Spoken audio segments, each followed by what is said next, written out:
നമസ്കാരം. സെലസ്റ്റിയൽ ജികെയുടെ പുതിയൊരു എപ്പിസോഡിലേക്ക് എല്ലാവർക്കും സ്വാഗതം. ഇന്ന് മുതൽ കേരള നവോത്ഥാന നായകരെ പറ്റിയുള്ള സീരീസ് സ്റ്റാർട്ട് ചെയ്യുകയാണ്. ആദ്യം തന്നെ കേരള നവോത്ഥാനത്തിൻ്റെ പിതാവ് എന്നറിയപ്പെടുന്ന ശ്രീനാരായണ ഗുരുവിനെ കുറിച്ചുള്ള ഒരു ഷോർട്ട് നോട്ടാണ് ഇന്ന് ഈ വീഡിയോയിൽ ഉൾപ്പെടുത്തിയിരിക്കുന്നത്. അപ്പോൾ നമുക്ക് നേരെ വീഡിയോയിലോട്ട് പോകാം. ശ്രീനാരായണ ഗുരു കേരള നവോത്ഥാനത്തിൻ്റെ പിതാവ് എന്നറിയപ്പെടുന്നു. ജനനം 1856 ഓഗസ്റ്റ് 20. ജന്മസ്ഥലം ചെമ്പഴന്തി, തിരുവനന്തപുരം. ജന്മഗൃഹം വയൽവാരം വീട്. കുട്ടിക്കാലത്തെ പേര് നാരായണൻ.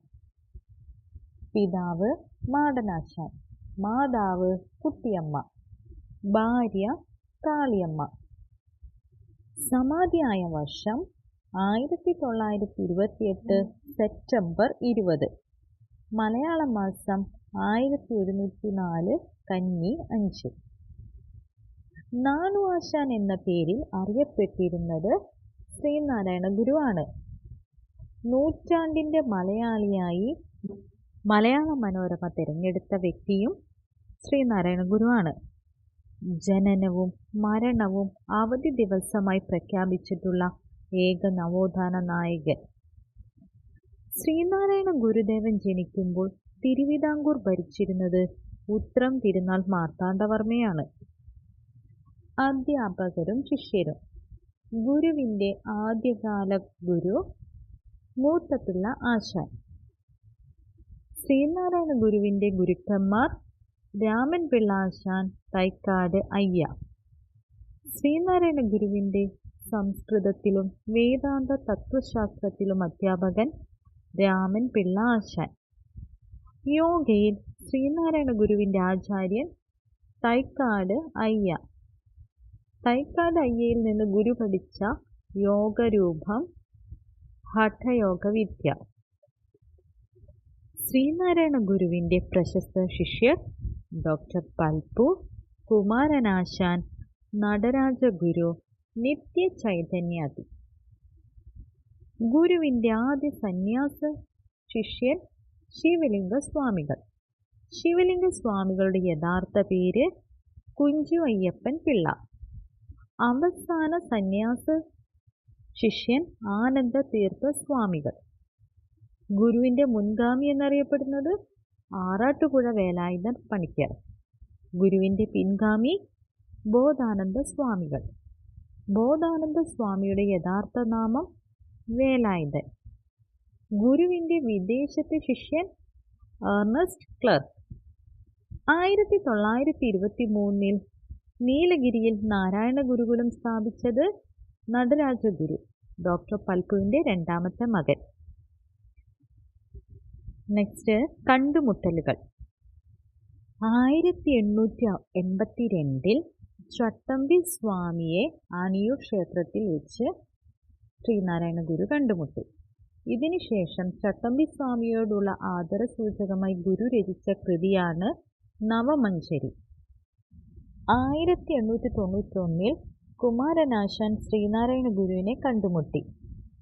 1895 ശ്രീനാരായണ ഗുരുവിനെ ഡോക്ടർ പൽപ്പു സന്ദർശിച്ചു. അതും ബാംഗ്ലൂരിൽ വെച്ചാണ് ഡോക്ടർ പൽപ്പു ശ്രീനാരായണ ഗുരുവിനെ സന്ദർശിച്ചത്. 1912 ശ്രീനാരായണ ഗുരുവിനെ അയ്യങ്കാളി സന്ദർശിച്ചു, ബാലരാമപുരത്ത് വെച്ച്. 1914 വാഗ്ഭടാനന്ദൻ ശ്രീനാരായണ ഗുരുവിനെ ആലുവ അദ്വൈതാശ്രമത്തിൽ വെച്ച് സന്ദർശിച്ചു.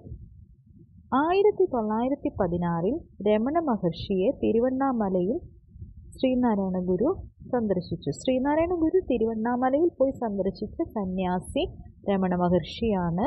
അതുപോലെ തന്നെ ഗുരു മറ്റൊരാളെ സന്ദർശിക്കാൻ പോയ ഏക സന്ദർഭവും ഇതാണ്. 1922 ടാഗോർ ശിവഗിരിയിൽ വെച്ച് ശ്രീനാരായണ ഗുരുവിനെ സന്ദർശിച്ചു. ടാഗോറിൻ്റെ കൂടെ ഉണ്ടായിരുന്നത് CF ആൻഡ്രൂസ് ആണ്. ടാഗോറും ശ്രീനാരായണ ഗുരുവും തമ്മിലുള്ള സംഭാഷണം തർജ്ജമ ചെയ്തത് കുമാരനാശാനാണ്. 1925 ഗാന്ധിജി ശിവഗിരിയിൽ വെച്ച് ശ്രീനാരായണ ഗുരുവിനെ സന്ദർശിച്ചു. ഗാന്ധിജിയുടെ കൂടെ ഉണ്ടായിരുന്നവർ C Rajagopalachari, Mahadev Desai, C V Ramaswamy Naicker. ഗാന്ധിജിയും ഗുരുവും തമ്മിലുള്ള സംഭാഷണം തർജ്ജമ ചെയ്തത് എൻ കുമാരനാണ്. വിശേഷണങ്ങൾ: ശ്രീനാരായണ ഗുരുവിനെ രണ്ടാം ബുദ്ധൻ എന്ന് വിശേഷിപ്പിച്ച കവി ജി ശങ്കരക്കുറുപ്പ്. ഗുരുവിനെ പെരിയസ്വാമി എന്ന് വിളിച്ചത് ഡോക്ടർ പൽപു. ഇനി ശ്രീനാരായണ ഗുരുവിൻ്റെ കുറച്ച് കൃതികളാണ്. ശ്രീനാരായണ ഗുരുവിൻ്റെ ആദ്യ രചന ഗജേന്ദ്രമോക്ഷം വഞ്ചിപ്പാട്ട്. ഗജേന്ദ്രമോക്ഷം വഞ്ചിപ്പാട്ട് ഗുരു സമർപ്പിച്ചതാർക്ക്? ചട്ടമ്പി സ്വാമികൾക്ക്. അർദ്ധനാരീശ്വര സ്തോത്രം എഴുതിയത് ശ്രീനാരായണ ഗുരു. ശ്രീനാരായണ ഗുരു തൻ്റെ ഭാര്യയെക്കുറിച്ചെഴുതിയ കൃതി കാളിമാല. അവനവൻ ആത്മസുഖത്തിനാചരിക്കുന്നവയപ്പരനു സുഖത്തിനായി വരേണമെന്നത് ഏത് കൃതിയിലെ വരികളാണ്? ആത്മോപദേശ ശതകം. ആത്മോപദേശ ശതകത്തിലൂടെ ഗുരു നൽകുന്ന സന്ദേശമാണിത്. ആത്മോപദേശ ശതകം രചിക്കപ്പെട്ട വർഷം 1897. ഒരു ജാതി, ഒരു മതം, ഒരു ദൈവം, ഈ വാചകമുള്ള ശ്രീനാരായണ ഗുരുവിൻ്റെ പുസ്തകം ജാതിമീമാംസ. ശ്രീനാരായണ ഗുരു ദൈവദശകം രചിച്ച വർഷം 1914. 2014 100 വർഷം ആഘോഷിച്ച ഗുരുവിൻ്റെ കൃതി ദൈവദശകമാണ്. ശ്രീനാരായണ ഗുരു മൊഴിമാറ്റം നടത്തിയ തമിഴ് ഗ്രന്ഥം തിരുക്കുറൾ. രചിച്ചത് തിരുവള്ളുവർ. മറ്റു രചനകൾ: ആത്മോപദേശ ശതകം, ശ്രീകൃഷ്ണ ദർശനം, ദൈവദശകം, ജാതിമീമാംസ, ജാതിലക്ഷണം, ജാതിനിർണയം, കാളിനാടകം, കുണ്ടലിനിപ്പാട്ട്, ശിവശതകം, വിനായകാഷ്ടകം, അദ്വൈത ദീപിക, ഇന്ദ്രിയവൈരാഗ്യം. ശ്രീനാരായണ ഗുരു വിവർത്തനം ചെയ്ത കൃതികൾ: ഈശാവാസ്യോപനിഷത്ത്, ഒടുവിലൊഴുക്കം. ഗുരുവിൻ്റെ തമിഴ് കൃതി തേവാരപ്പതികങ്ങൾ.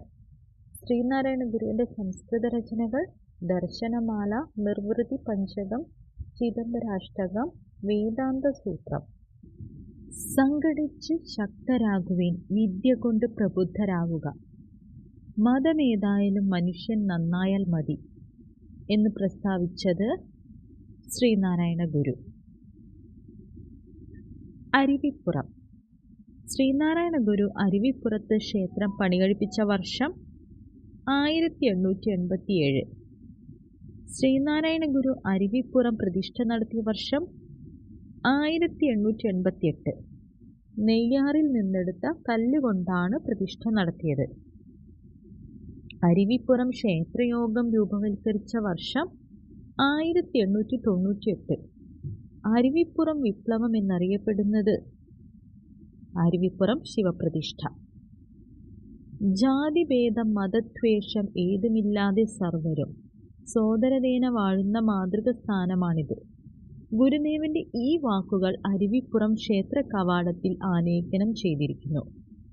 അരുവിപ്പുറം ശിവപ്രതിഷ്ഠയ്ക്ക് ശേഷം ഗുരു എഴുതിയ കൃതി ശിവശതകം.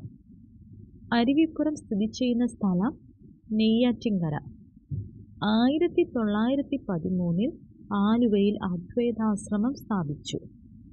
ശ്രീനാരായണ ഗുരു ഒരു ജാതി, ഒരു മതം, ഒരു ദൈവം മനുഷ്യന് എന്ന സന്ദേശം നൽകിയത് ആലുവ അദ്വൈതാശ്രമത്തിൽ വെച്ച്. ആലുവ അദ്വൈതാശ്രമം മുന്നോട്ട് വയ്ക്കുന്ന ആപ്തവാക്യം ഓം സാഹോദര്യം സർവത്ര. ആലുവ അദ്വൈതാശ്രമം സ്ഥിതി ചെയ്യുന്ന നദീതീരം പെരിയാർ. ആലുവ സമ്മേളനം. ആലുവയിൽ നടന്ന സർവമത സമ്മേളനം ശ്രീനാരായണ ഗുരു നയിച്ചു. 1924 ആലുവ സർവമത സമ്മേളനം നടന്നത്. ആലുവ സർവമത സമ്മേളനം ചെയർമാൻ സദാശിവ അയ്യർ, മദ്രാസ് ഹൈക്കോടതി ജഡ്ജി. സമ്മേളനത്തിൻ്റെ വിഷയം തർക്കത്തിനല്ല, മറ്റുള്ളവരെ അറിയാനും അറിയിക്കാനും. ശ്രീനാരായണ ഗുരു താലികെട്ട് കല്യാണം ബഹിഷ്കരിക്കാൻ ആഹ്വാനം ചെയ്ത സമ്മേളനം ആലുവ സമ്മേളനം. SNDP ശ്രീനാരായണ ധർമ്മപരിപാലന യോഗം എന്നതിൻ്റെ ചുരുക്കെഴുത്താണ് SNDP യോഗം.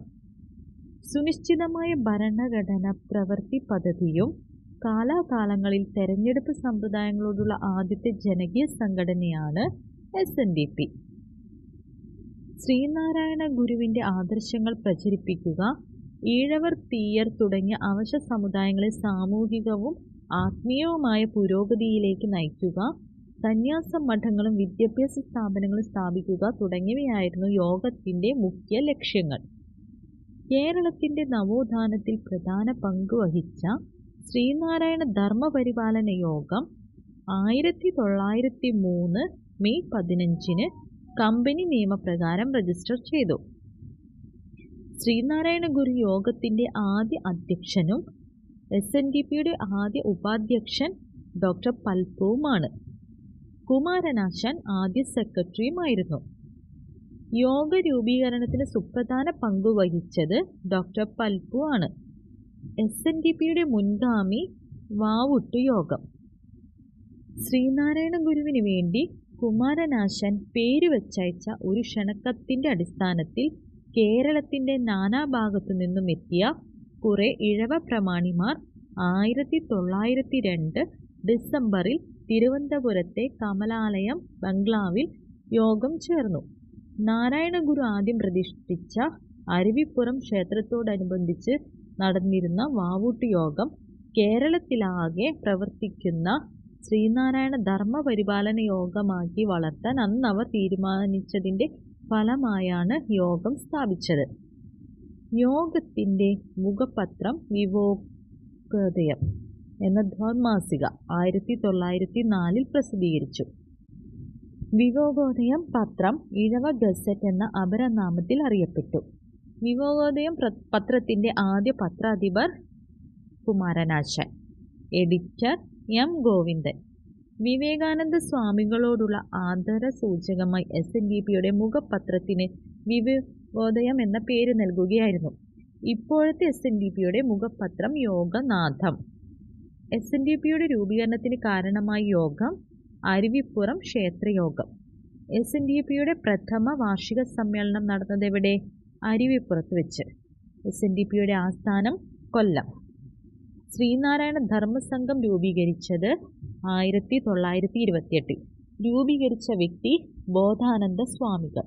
ശ്രീനാരായണ ധർമ്മസംഘത്തിൻ്റെ ആസ്ഥാനം ശിവഗിരി. ശിവഗിരി തീർത്ഥാടനം എന്ന ആശയം മുന്നോട്ട് വെച്ച വ്യക്തി മൂലൂർ S. പത്മനാഭ പണിക്കർ. ശിവഗിരി തീർത്ഥാടനം ആദ്യമായി സംഘടിപ്പിച്ചവർ വല്ലഭശ്ശേരി ഗോവിന്ദൻ വൈദ്യർ, T.K. കിട്ടൻ. ശിവഗിരി തീർത്ഥാടനത്തിനായി ഗുരു നിർദ്ദേശിച്ച വസ്ത്രം മഞ്ഞ. കാലയളവ് ഡിസംബർ 30, 31, ജാനുവരി 1 എന്നീ തീയതികളിൽ ശിവഗിരി തീർത്ഥാടനത്തിനുള്ള കാലയളവ്. ലക്ഷ്യങ്ങൾ: സ്വയം തൊഴിൽ പ്രോത്സാഹിപ്പിക്കുക, താഴ്ന്ന ജാതിയിലെ വിദ്യാർത്ഥികൾക്ക് സ്കൂളിൽ പ്രവേശനം അനുവദിക്കുക. ശ്രീനാരായണ ട്രസ്റ്റ് 1952 രൂപീകരിച്ചു. രൂപീകരിച്ച വ്യക്തി R. ശങ്കർ. ആസ്ഥാനം കൊല്ലം. ഗുരു തപസ്സനുഷ്ഠിച്ച മലകൾ: അരുവിപ്പുറത്തുള്ള കൊടിക്കുത്തുമല, മരുത്വാമലയിലെ പിള്ളത്തടം ഗുഹ. പിള്ളത്തടം ഗുഹയിൽ വെച്ചാണ് ഗുരുവിന് ജ്ഞാനോദയം ലഭിക്കുന്നത്. മരുത്വാമല സ്ഥിതി ചെയ്യുന്ന സ്ഥലം കന്യാകുമാരി. ശ്രീനാരായണ ഗുരുവിൻ്റെ പ്രസ്താവനകൾ: സംഘടിച്ചു ശക്തരാകുവിൻ, വിദ്യ കൊണ്ട് പ്രബുദ്ധരാവുക, മതമേതായാലും മനുഷ്യൻ നന്നായാൽ മതി, ഒരു ജാതി, ഒരു മതം, ഒരു ദൈവം മനുഷ്യന്, മദ്യം വിഷമാണ്, അതുണ്ടാക്കരുത്, കൊടുക്കരുത്, കുടിക്കരുത്. തപാൽ സ്റ്റാമ്പിൽ പ്രത്യക്ഷപ്പെട്ട ആദ്യ മലയാളി ശ്രീനാരായണ ഗുരു. ഗുരുവിനോടുള്ള ആദരസൂചകമായി തപാൽ സ്റ്റാമ്പ് പുറത്തിറക്കിയ വർഷം 1967 ഓഗസ്റ്റ് 21. മറ്റൊരു രാജ്യത്തിൻ്റെ, അതായത് ശ്രീലങ്കയുടെ സ്റ്റാമ്പിൽ പ്രത്യക്ഷപ്പെട്ട ആദ്യ മലയാളി ശ്രീനാരായണ ഗുരു 2009. നാണയത്തിൽ പ്രത്യക്ഷപ്പെട്ട ആദ്യ മലയാളി ശ്രീനാരായണ ഗുരു. ശ്രീനാരായണ ഗുരു സന്ദർശിച്ച ഏക വിദേശ രാജ്യം ശ്രീലങ്ക. ശ്രീനാരായണ ഗുരുവിൻ്റെ ആദ്യ ശ്രീലങ്ക സന്ദർശനം 1919. ആദ്യ ശ്രീലങ്കൻ യാത്രയിൽ ശ്രീനാരായണ ഗുരു ധരിച്ചിരുന്നത് കാവി വസ്ത്രം. ശ്രീനാരായണ ഗുരുവിൻ്റെ രണ്ടാമത്തെ ശ്രീലങ്ക ദർശനം 1926. അനുയായികൾ സിലോൺ വിജ്ഞാനോദയം യോഗം എന്ന സംഘടന ശ്രീലങ്കയിൽ സ്ഥാപിച്ചു. ആയിരജാതിക്കാർക്ക് വേണ്ടി ശിവഗിരിയിൽ രാത്രികാല സ്കൂൾ ആരംഭിച്ചത് ഗുരു. ഞാനിതാ ഇഴവ ശിവനെ പ്രതിഷ്ഠിക്കുന്നു എന്ന് പറഞ്ഞത് ശ്രീനാരായണ ഗുരു. സ്ഥാപിച്ചത് ഗുരു ശിവഗിരിയിൽ ശാരദ പ്രതിഷ്ഠ നടത്തിയ വർഷം 1912. അഷ്ടഭുജാകൃതിയിൽ നിർമ്മിച്ചിരിക്കുന്ന ക്ഷേത്രം ശിവഗിരി ശാരദാ മഠം. ശ്രീനാരായണ ഗുരു ആലുവയിൽ അദ്വൈതാശ്രമം സ്ഥാപിച്ച വർഷം 1913. ശ്രീനാരായണ ഗുരു കാഞ്ചീപുരത്ത് നാരായണ സേവാശ്രമം സ്ഥാപിച്ച വർഷം 1916. ശ്രീനാരായണ ഗുരു ആദ്യമായി കണ്ണാടി പ്രതിഷ്ഠ നടത്തിയത് കളവൻകോട് ക്ഷേത്രത്തിലാണ്. ഗുരു കണ്ണാടി പ്രതിഷ്ഠ നടത്തിയ സ്ഥലങ്ങൾ കളവൻകോട്, ഉല്ലല, വെച്ചൂർ, കാരമുക്ക്, മുരുക്കുമ്പുഴ. കോടതിയിൽ നേരിട്ട് ഹാജരാകുന്നതിൽ നിന്നും തിരുവിതാംകൂർ രാജാക്കന്മാർ ഒഴിവാക്കിയിരുന്ന നവോത്ഥാന നായകൻ ശ്രീനാരായണ ഗുരു. ശ്രീനാരായണ ഗുരു സമാധി സമയത്ത് ധരിച്ചിരുന്ന വസ്ത്രത്തിൻ്റെ നിറം വെള്ള. ശ്രീനാരായണ ഗുരു സമാധിയായത് ശിവഗിരിയിൽ 1928. ശിവഗിരി ആദ്യം അറിയപ്പെട്ടിരുന്നത് കുന്നിൻപുറം. ഗുരുവിനെ കുറിച്ച് മറ്റുള്ളവർ രചിച്ച കൃതികൾ ബുദ്ധനും നാരായണനും, ഡോക്ടർ കെ സുഗതൻ. ശ്രീനാരായണ ഗുരുവിൻ്റെ ജീവിതത്തെ ആസ്പദമാക്കി കെ സുരേന്ദ്രൻ രചിച്ച നോവൽ ഗുരു. ശ്രീനാരായണ ഗുരുവിനെ കുറിച്ചുള്ള യുഗപുരുഷൻ 2010 യുഗപുരുഷൻ എന്ന സിനിമ സംവിധാനം ചെയ്തത് ആർ സുകുമാരൻ. ഗുരുവായി വേഷമിട്ടത് തലൈവാസൽ വിജയ്. ഗുരുദേവനെ പറ്റി നാരായണം എന്ന നോവൽ എഴുതിയത് പെരുമ്പടം ശ്രീധരൻ. ശ്രീനാരായണ ഗുരു എന്ന മലയാളം സിനിമ സംവിധാനം ചെയ്തത് PA ബക്കർ. ശ്രീനാരായണ ഗുരുവിനെ കുറിച്ച് ഗുരുദേവ കർണാമൃതം എന്ന കൃതി രചിച്ചത് കിളിമാനൂർ കേശവൻ. ഗജേന്ദ്രമോക്ഷം വഞ്ചിപ്പാട്ട് രചിച്ചത് ശ്രീനാരായണ ഗുരു. ശാകുന്തളം വഞ്ചിപ്പാട്ട് രചിച്ചത് KP കറുപ്പൻ. കുചേലവൃത്തം വഞ്ചിപ്പാട്ട് രചിച്ചത് രാമപുരത്ത് വാര്യർ. ബ്രഹ്മശ്രീ ശ്രീനാരായണ ഗുരുവിൻ്റെ ജീവചരിത്ര സംഗ്രഹം രചിച്ചത് കുമാരനാശാൻ. ശ്രീനാരായണ ഗുരു അവസാനമായി പങ്കെടുത്ത പൊതുചടങ്ങ് കോട്ടയത്ത് വെച്ച് നടന്ന SNDP യോഗം 1927. International centre for Sreenarayana Guru study സ്ഥിതി ചെയ്യുന്നത് നവി മുംബൈ, മഹാരാഷ്ട്ര. മഹർഷി ശ്രീനാരായണ ഗുരു എന്ന കൃതി രചിച്ചത് T ഭാസ്കരൻ. പ്രഥമ Sreenarayana Guru global secular and peace award ലഭിച്ചത് ശശി തരൂരിന്. ശ്രീനാരായണ ട്രോഫി വള്ളംകളി നടക്കുന്ന കായൽ കന്നേറ്റി കായൽ, കരുനാഗപ്പള്ളി. ജീവിച്ചിരിക്കെ പ്രതിമ സ്ഥാപിക്കപ്പെട്ട ആദ്യ വ്യക്തി ശ്രീനാരായണ ഗുരു. സ്ഥലം തലശ്ശേരി. ഗുരുവിൻ്റെ ഏറ്റവും ഉയരമുള്ള പ്രതിമ സ്ഥിതി ചെയ്യുന്നത് കൈതമുക്ക്, തിരുവനന്തപുരം. കേരളത്തിൽ ഏറ്റവും കൂടുതൽ പ്രതിമകൾ സ്ഥാപിക്കപ്പെട്ടിട്ടുള്ള വ്യക്തി ശ്രീനാരായണ ഗുരുവാണ്. ശ്രീനാരായണ ഗുരുദേവനോടുള്ള ആദര സൂചകമായി 2005 പേര് മാറ്റിയ റെയിൽവേ സ്റ്റേഷൻ വർക്കല ശിവഗിരി. ശ്രീനാരായണ ഗുരുവിൻ്റെ 150ാമത് ജന്മവാർഷികം പ്രമാണിച്ച് റിസർവ് ബാങ്ക് 5 രൂപ നാണയം പുറത്തിറക്കിയ വർഷം 2006. ശ്രീനാരായണ ഗുരു ഓപ്പൺ യൂണിവേഴ്സിറ്റി സ്ഥാപിതമായത് 2020 ഒക്ടോബർ 2. ആസ്ഥാനം കൊല്ലം കൂരിപ്പുഴ. ആദ്യ വൈസ് ചാൻസലർ ഡോക്ടർ PM മുബാരക് പാഷ. വൈക്കം സത്യാഗ്രഹത്തിൽ പങ്കെടുത്ത ഗുരുവിൻ്റെ ശിഷ്യന്മാർ സ്വാമി സത്യവർദ്ധനൻ, കോട്ടുകോയിക്കൽ വേലായുധൻ. ശ്രീനാരായണ ഗുരുവിനെ കുറിച്ച് കോമ്പറ്റേറ്റീവ് എക്സാമുകൾക്ക് തയ്യാറെടുക്കുന്നവർക്ക് വേണ്ടി തയ്യാറാക്കിയ ഒരു ചെറിയ ഷോർട്ട് നോട്ടാണിത്. അപ്പോൾ ഈ വീഡിയോ എല്ലാവർക്കും ഇഷ്ടമായാൽ ലൈക്ക് ചെയ്യാനും ഷെയർ ചെയ്യാനും സബ്സ്ക്രൈബ് ചെയ്യാനും നിങ്ങളുടെ വിലയേറിയ അഭിപ്രായങ്ങളും നിർദ്ദേശങ്ങളും കമൻറ്റ് രൂപത്തിൽ രേഖപ്പെടുത്താനും മറക്കല്ലേ. Thank you.